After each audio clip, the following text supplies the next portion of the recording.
Et boum, les amis, nous voilà sur une nouvelle vidéo, cette fois réaction à la bande-annonce de la série Fallout. Je pense qu'on est beaucoup à l'attendre, qui sortira je ne sais plus quand, je crois que c'est en avril. Je crois qu'ils le disent à la fin de la bande-annonce, mais on va se regarder du coup cette bande-annonce. Vous allez voir ma petite réaction. J'ai des petites choses à dire. Voyons voir ça tout de suite. Et je donnerai mes premières impressions juste après. Allez hop, nous sommes partis. Nous sommes en Full HD. Upscalé grâce à l'intelligence artificielle en 4K, du coup qualité maximum. Je pense que vous n'aurez jamais eu une aussi belle qualité nulle part ailleurs, mais il y aura ma tronche sur la vidéo. Oh. I know that I've lived a relatively comfortable life. Ah, j'ai toujours vécu une vie confortable. Lucy ou Listen, stop.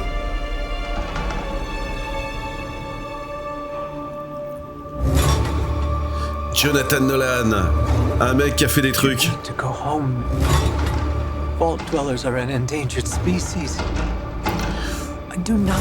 Putain. Les habitants des abris sont des espèces en voie de disparition. Faut que tu fasses gaffe, reviens. And you will have to adapt. Ah, du coup, la meuf veut juste se balader dehors pour découvrir, mais potentiellement, elle peut peut-être revenir.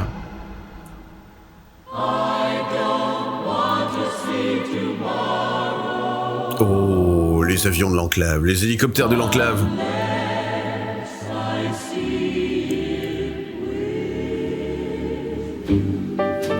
Une armure, allez boum. C'est bon. Un chien, c'est bon, un berger allemand. Des armures qui font clic-clac. Un jukebox. Des gens qui se tapent dans un abri. Megaton, mais cette fois c'est avec un avion, donc c'est Avionton. Une maison avec un mec bizarre, avec une couche-culotte. Le Far West. Un cyclope qui a 2 sourcils. Un chien qui a l'air content. Oh putain, le mec de Dune. Ça court. Ça a des doigts, ça veut bouffer tout en touchant avec des doigts. Oh, le zeppelin de la couvrée glacier. Et un mec qui sait pas où aller à cheval.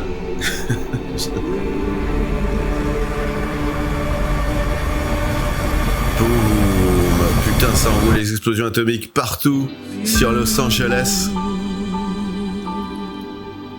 Fallout, putain. Le 12 avril, voilà, nouvelle série. Ah ben là du coup, là ils sont sûrs que va y avoir du public déjà pour le premier épisode.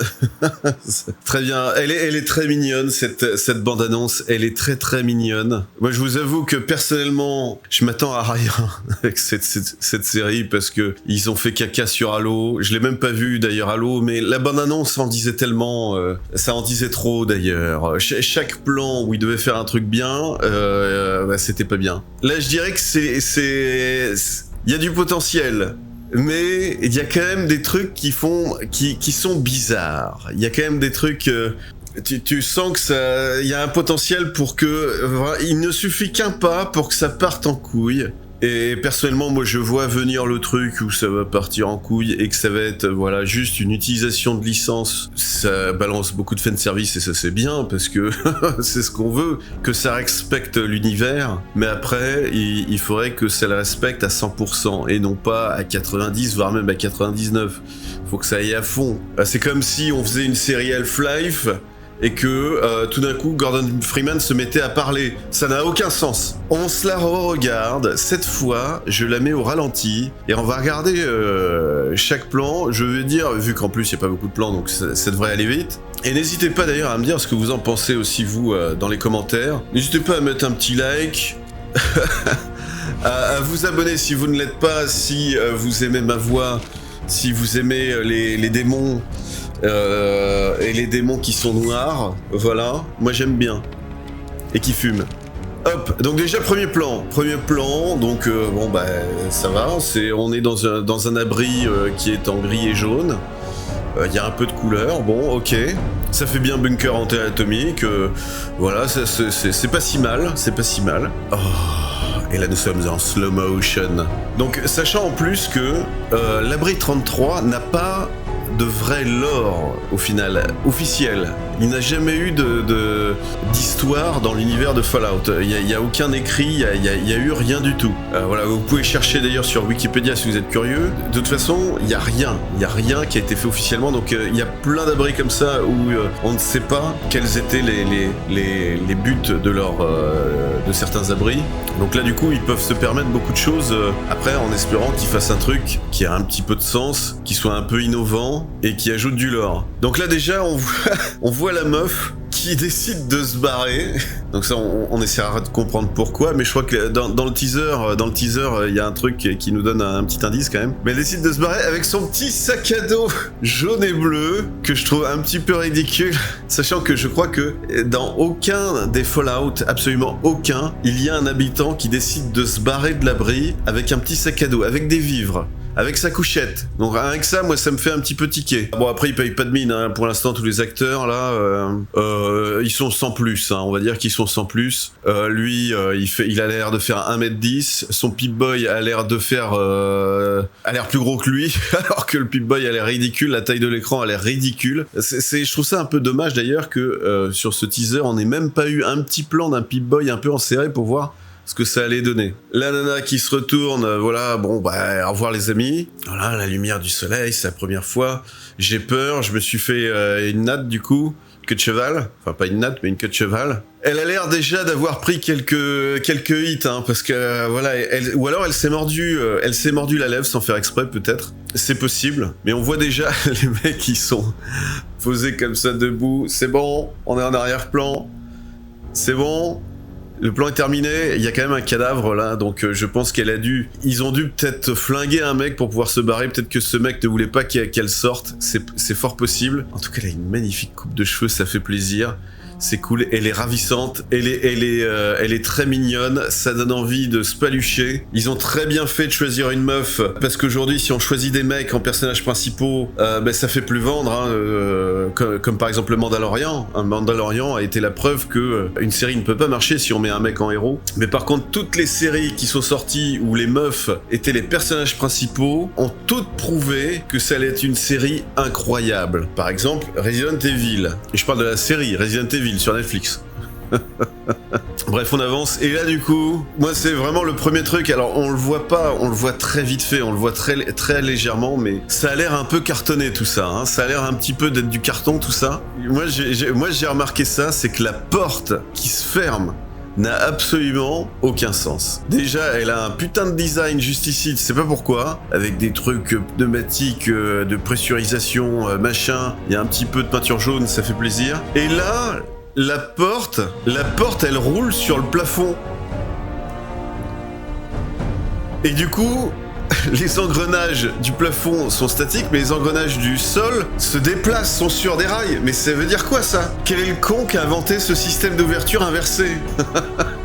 Bref, moi ça me fait tiquer ce truc-là. Je suis débile. Et dans aucun des Fallout, quand on a vu une porte s'ouvrir, ça s'ouvrait en roulant à l'envers. Là, pour le coup, ça roule à l'envers. Et voilà, il y a le vent. C'est la première fois que je vais dehors, c'est incroyable, j'ai jamais vu ça. Je suis une vierge. Du coup, il y a plein de morts tout autour de la porte. Personne n'avait vu cette porte à l'extérieur, ils sont tous morts devant. Personne n'a essayé de l'ouvrir, il y a aucun impact, il y a rien, il y a juste de la moisissure et de la rouille. Mais ils se sont dit, ça devait être une pancarte publicitaire par le directeur qui a eu des pleins de récompenses de la série Westworld, qui n'a absolument rien copié à Fallout Shelter, qui n'a absolument rien copié à Fallout, hein, Westworld. Ils ont tout inventé. Jonathan. Donc voilà, plein de plages, donc ça on est bon, il n'y a pas de risque, mais on voit, l'abri il est juste là. Il est juste là. Donc c'est peinard, c'est tranquille, franchement, et puis ils avaient une roue, ils auraient pu jouer à l'extérieur. Donc c'est cool, et puis on le voit bien, hein. On le voit bien, il n'y avait aucun moyen de le louper, ce putain d'abri. Il n'y avait aucun moyen de pouvoir le défoncer après toutes ces années, après au moins un siècle, voire 2 siècles, que des mecs vandalisent ça, surtout avec Merde, je sais plus comment ça s'appelle, les gros flingues qui balancent des nukes, là, je sais même plus comment ça s'appelle, putain, ça fait tellement longtemps que j'ai pas joué à Fallout. Bref, il est juste là. Alors ce plan fait très penser moi je trouve, fait très penser à Fallout 4, un petit peu à l'ambiance Fallout 4, donc ça c'est pas mal. On voit d'ailleurs qu'il y a des mecs, des cadavres ou je sais pas, qui sont restés bloqués dans cette pose, voilà. Mais bon, eux pour le coup, leur cadavre ne s'est pas décomposé, donc ils doivent pas être morts depuis très longtemps. Il est toujours assis. Le vent n'a eu aucun impact. Un petit rat de cafard. Déjà la meuf, elle commence à faire de la distance. Hein. Elle commence parce que là on est plus au bord de la mer. Elle en a fait des kilomètres, la meuf. Voilà. Et on voit à quel point cette meuf est très à l'aise en ce qui concerne de marcher et de se faire filmer pendant qu'elle marche. Elle est ravissante, elle est délicieuse. On sent que elle est prête pour partir à l'aventure. Voilà, je suis très curieux de la voir courir. En tout cas, elle prend peur la moindre boule de paille. Le créateur acclamé, Todd Howard, acclamé, hein. Tout le monde l'a acclamé. Après, est-ce qu'on l'a acclamé pour ce qu'il a fait de bien? Je sais pas. Elle va loin. Elle s'est écartée de l'océan pour se rapprocher de l'océan. Elle a fait le tour des États-Unis. On a un historien qu'elle rencontre, qui a l'air très bien habillé, qui a son propre berger allemand qui lui prépare sa bouffe. Évidemment, un petit coup de chaud, voilà, on fait tomber la combinaison, on ouvre un petit peu parce qu'il fait chaud quand même. Surtout la nuit. Faut aérer tout ça, hein. Surtout si en plus la meuf se prépare à lancer ses lives sur Twitch avec les nouvelles réglementations Twitch qui sont du coup maintenant on peut tous se foutre à poil. Et voilà, et le studio derrière, The Boys and Free Today Shipping, je connais pas, j'ai jamais vu, j'ai jamais entendu parler. Et là, les hélicoptères de l'enclave qui sont dans une espèce de ferme. Alors c'est très bizarre parce qu'on voit de buts là. Est-ce que ça camoufle des abris aussi, des bunkers, pas forcément des abris mais des bunkers. C'est fort possible. En tout cas c'est très clean tout ça. Effectivement ils se sont reconstruits, ils ont eu le temps et là tout va bien. Donc voilà, et ils ont récupéré les hélicoptères de l'enclave, apparemment la confrérie de l'acier. Est-ce qu'on va voir des mecs de l'enclave? Je pense que ça serait quand même... je pense que ça serait sympa quand même qu'il y ait des survivants de l'enclave. Je sais plus quand est-ce que cette série se passe, si ça se passe dans le futur. Il me semble qu'il disait que ça se passait genre 8 ou 10 ans après Fallout 4 peut-être. Et de toute façon, ça n'évolue pas de toute façon. Quoi qu'il en soit, 100 ans après les explosions nucléaires, ils ont toujours les mêmes armures de la confrérie, donc... il me semble, après je suis pas très sûr. Donc moi après, les armures sont très bien faites, hein. Les armures sont très bien faites. Bon lui, mais j'ai oublié le nom de la faction, faction alliée. Attends, je sais plus, j'ai oublié les noms. Va falloir que je me refasse Fallout 4. En tout cas les armures sont pas mal.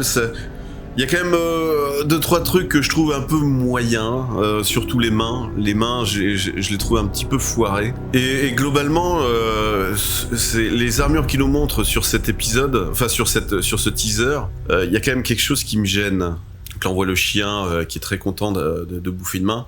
Voilà, il y a quelque chose qui me gêne.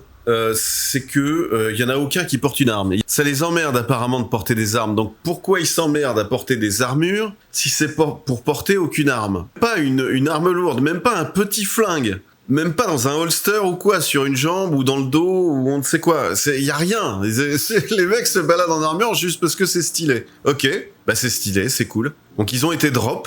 Certainement par les hélicoptères ou bien par rapport à ce qu'on voit derrière. Est-ce que c'est le Zeppelin de la confrérie de l'acier? C'est possible. Mais il faudrait j'espère qu'ils vont faire gaffe et à pas marcher avec leurs armures dans une zone avec du gaz parce qu'à chaque pas ils font des étincelles, ils pourraient prendre feu les gars.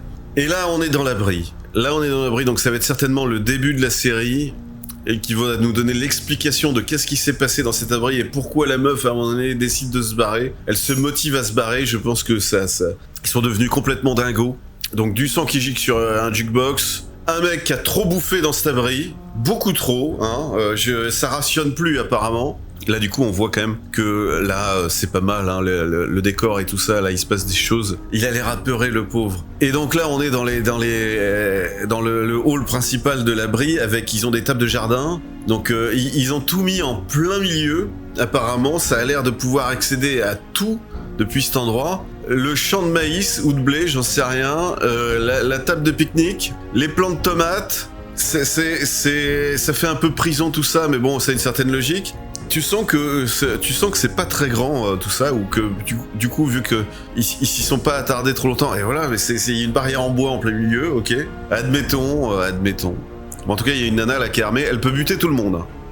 Là, je pense qu'elle peut absolument buter tout le monde, et il y a une meuf en robe là qui est juste là. C'était un mariage ou quoi? Donc ils sont tous en bleu d'abri, mais il y en a une qui est en robe. C'est très bizarre. En tout cas, on aura compris que c'est l'abri 33. Il y a des 33 partout. Donc lui, il va prendre cher, lui, il va crever. Il y a un tracteur. Ok, donc là, on revient à l'extérieur. La meuf a marché 800 km, toujours bien coiffée, bien maquillée. Elle est pas morte de faim. Enfin, 800 km, j'ai de la merde, hein. En tout cas, elle a marché 30 bornes ou 100 km. Et donc là, nous avons le mutant de la bande-annonce. Tu sens vraiment que c'est un maquillage. Hein. C'est un maquillage avec un petit effet spécial pour virer le nez. Mais il fait très très clean quand même, ce mutant. Il est très très propre. Les mecs, ils se douchent, hein. Ça savonne pas mal hein, dans le futur de l'apocalypse. Et la dentition, il a perdu 0 dents. Tout va bien. Je trouve que les mutants, pour le coup, si les mutants sont tous comme ça, c'est un peu pauvre. Sachant en plus, après je parle sous le contrôle des experts, mais normalement les mutants, au fur et à mesure des années, mutent de plus en plus et de plus en plus. Ils devraient arriver à un stade, sachant qu'on va le voir un peu plus tard dans la bande-annonce, et que le mec apparemment était présent lors des premières explosions, donc ça veut dire que le mec a presque 200 ans, voire plus, parce qu'il me semble qu'il y a 200 ans qui s'est passé, si je me souviens bien. Il devrait déjà être transformé en arbre. Si on se souvient de Harold dans Fallout 2 et je crois même dans Fallout 3, il me semble, je sais plus. Mais bon, Todd Howard, il a fait caca sur le lore de Fallout 1 et 2. Là, il devrait pas être aussi clean. Donc la meuf, elle voyage vraiment partout. Et elle fait tout à pied. Alors peut-être qu'elle croise ce mec dans cette baraque. Ça va être les épisodes, ça va être certainement comme ça. Hein. C'est le premier épisode, ça va être la sortie de l'abri. Ça va se finir sur la meuf qui sort de l'abri et du coup suite au prochain coup. Deuxième épisode, elle va croiser le gars et du coup récupérer le chien. Je spécule, hein, mais je le sens bien. Troisième épisode, sur son parcours pour essayer de trouver la civilisation, elle croise ce mec. Ce mec va essayer d'aider, tout ça, et puis elle va se rendre compte qu'en fait il bouffe des humains, c'est un cannibale, et du coup il va essayer de la bouffer. Quatrième épisode, certainement la ville. Certainement. Et peut-être que ça sera un petit peu entrecoupé de plans où on va commencer à voir la confrérie de l'acier, c'est possible. Et qu'on va voir en parallèle peut-être l'histoire avec la meuf qui sort de l'abri et le mec, le black qu'on a vu dans l'hélicoptère. Peut-être qu'on va suivre ces deux histoires un petit peu parallèles et peut-être même avec l'histoire de ce mec. Et qu'à un moment donné, tout ça va se croiser. C'est fort possible. Donc en tout cas, c'est le shérif, il tue tout le monde dans sa propre ville, et ça pète de partout, ça explose quoi. Le mec, on pense que c'est un cerveau qui gicle, non, c'est la machine à ketchup. Et d'ailleurs, c'est très bizarre, parce que le mec se fait tirer là-bas, mais c'est ça qui éclate. Je sais pas, il y a un problème. Ça tire dans cette direction, mais il y a ce truc-là, qui est à 2 mètres de la personne qui se fait toucher là, qui explose ici, c'est très bizarre. Il y a peut-être eu un ricochet. Peut-être que c'est son flingue, alors que son flingue pointe vers là-bas, non, bah non, je sais pas. Ok, et donc là on retourne dans l'abri, potentiellement ce qui pourrait être le superviseur, possiblement. Par contre, ok, ils ont décidé d'innover un peu et de mettre un cyclope. Ce qui est intéressant, un cyclope qui n'a pas de monosourcil mais qui a 2 sourcils, bizarrement. Et sachant que si c'est un cyclope, ça veut dire que du coup il a muté, qu'il a été touché par les radiations. Sauf que le mec est resté dans l'abri tout du long. Donc comment il a pu être infecté par les radiations? Et la meuf a l'air d'être étonnée, d'ailleurs, elle vient de se poser la question, mais attendez, mais je comprends pas. Vous êtes un mutant ou quoi? Donc à moins que le mec, en fait, peut-être que c'est ce connard, en fait, comme dans Fallout Shelter, faisait des excursions en sortant de l'abri. Ok, il crache son café, voilà, parce que la meuf vient de lui dire qu'elle voulait se barrer. Voilà, il a je sais pas combien de tasses. Le mec, il a que des tasses, c'est un fou de tasses. On a une tourelle, donc... Le design des tourelles est très très bien, hein. Ça, c'est vraiment, ça ressemble beaucoup aux tourelles. Et là on a de la neige, ok, donc là on part dans la montagne carrément, on est dans l'Alaska. La meuf est allée très loin, ou alors non, c'est peut-être le mec à lunettes avec son chien. C'est fort possible, le mec qu'on a vu au début de la bande-annonce. Parce qu'il n'y a qu'un seul berger allemand dans tout l'univers de Fallout. Donc là on revient dans l'abri, potentiellement c'est l'abri, hein, avec le Mr. Andy. Et ça aurait peut-être du sens vu la pancarte là, et que peut-être qu'en fait cet abri, l'expérience qu'il faisait, bah il voulait faire des champs. Après, quand on voit le plafond, peut-être que c'est pas dans l'abri, peut-être que c'est dans un entrepôt à l'extérieur. En tout cas, là, la meuf, elle va pas très bien. Elle a une très forte poitrine, ça gonfle à vue d'œil, et du coup, le Mr. Andy... D'ailleurs, c'est très mignon, cette image, parce que là, du coup... on a carrément... Je pense qu'ils avaient pensé à ça, et que c'est pour ça qu'ils l'ont shooté comme ça. Ils voulaient montrer qu'avec sa grosse poitrine, là, ça s'est fait... Mr. Andy veut l'utiliser pour pouvoir faire du lait avec ses glandes à la meuf. C'est peut-être l'idée.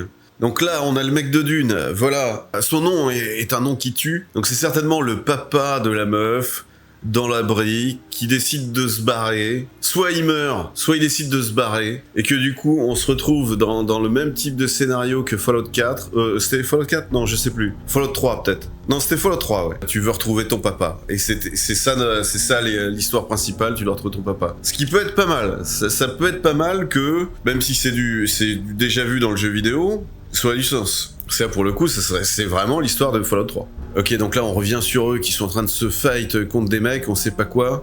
En tout cas, les mecs de la confrérie glacier, ils prennent cher malgré leurs armures. Donc comme quoi, les armures, ça fait pas tout. Voilà, et les mecs qui balancent les explosifs, là, ils savent pas viser apparemment.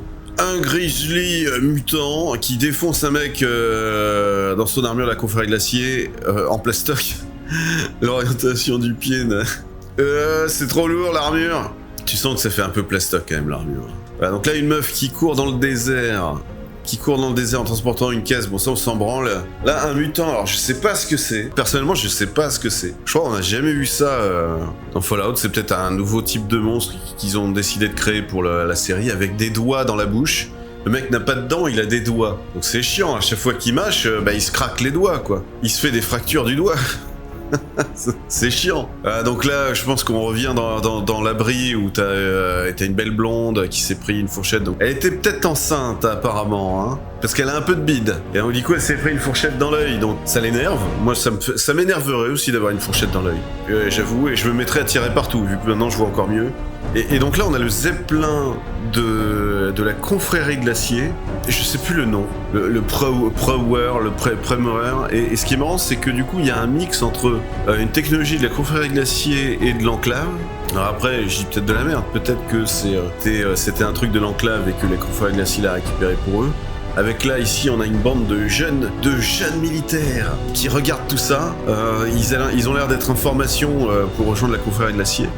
Et là, on a le shérif, du coup, au moment de l'apocalypse, donc c'est-à-dire à notre époque, voilà, qui est témoin des explosions atomiques, qui est témoin de l'apocalypse, et qui, lui, porte, je pense, il devait certainement faire partie de Voltec, vu qu'il porte une chemise, ça devait être un shérif Voltec, il porte son costume bleu et jaune, et il va essayer de sauver une petite meuf, mais par contre, il a zéro sens de l'orientation, le mec il part dans la mauvaise direction, le mec il fonce vers les bombes. Je veux dire, moi je pense que je serais parti dans l'autre sens personnellement, et donc c'est très joli, hein, c'est très bien fait. Après je trouve que ça manque un petit peu d'ondes de choc, tout ça. Ça devrait avoir plus d'ondes de choc, hein, ces explosions atomiques. Là, tu sens que ça fait un petit peu trop localisé. Je dirais, d'un point de vue logique, ça va. Ça manque un petit peu de logique. Bref, voilà, nous y sommes. Voilà, le Fallout qui ne se consume plus, qui se reforme. Et donc ça sort le 12 avril. On est très contents.